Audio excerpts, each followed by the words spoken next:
We're back for another daily recap for Monday, February 10, 2025. Kind of a busy day for me. Had some computer problems earlier in the morning, but we can go through the usual routine pretty quickly.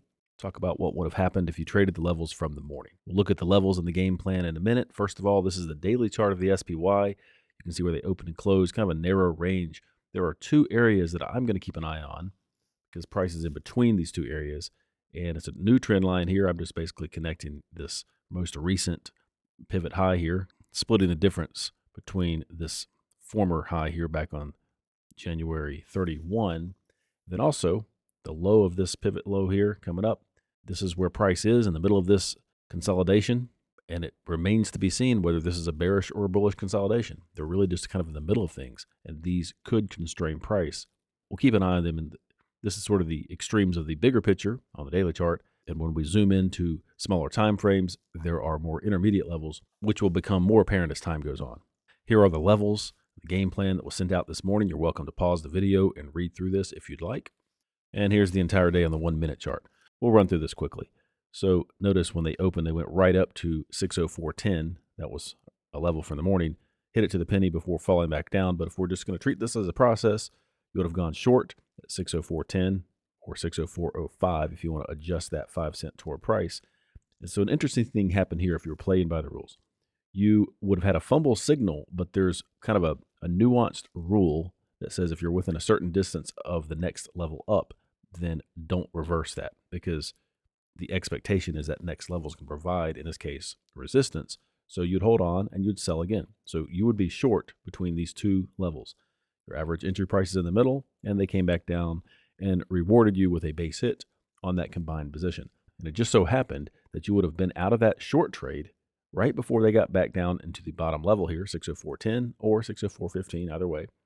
You could have gone long for a recycle trade. Plenty of time had passed, and there's a bounce of another base hit. So now you've gone short and long at this level. You've gone short at the top level.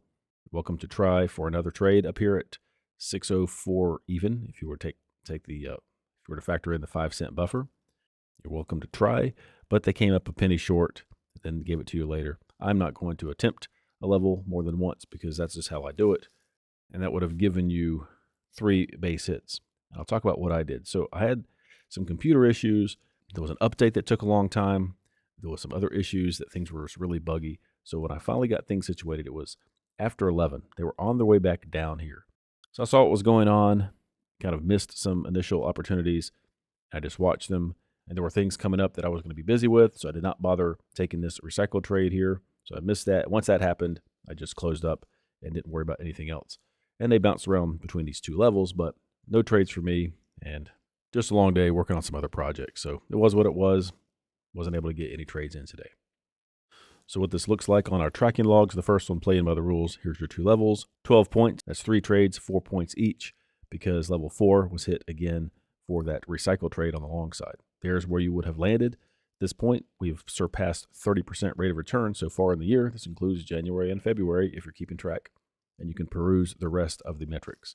And then Sam's trades, no trades taken. There's the 2 levels that were hit, and I'm kind of lagging behind on my rate of return because I've just taken a lot less trades. Again, if you want to compare, 26 trade days or 26 days that you would have traded that levels were hit compared to what I've just only traded 16 of those days this year. But in any case, pretty solid returns so far this year. And for what it's worth, I'll just point out that my trades vary. 2 contracts, 3 contracts, 4 contracts. So everything is highlighted is what I got on those particular days. And, there are some negatives in here. They're not all winners. So far, 87% are winners. I know this is kind of brief, but this is what I have for today. Tomorrow morning, I'll spend some time trying to identify some levels that should provide some good support and resistance, and perhaps we'll get some clues about what they might be doing in the near term. And that will be discussed in tomorrow's game plan and the levels that will be sent out via email.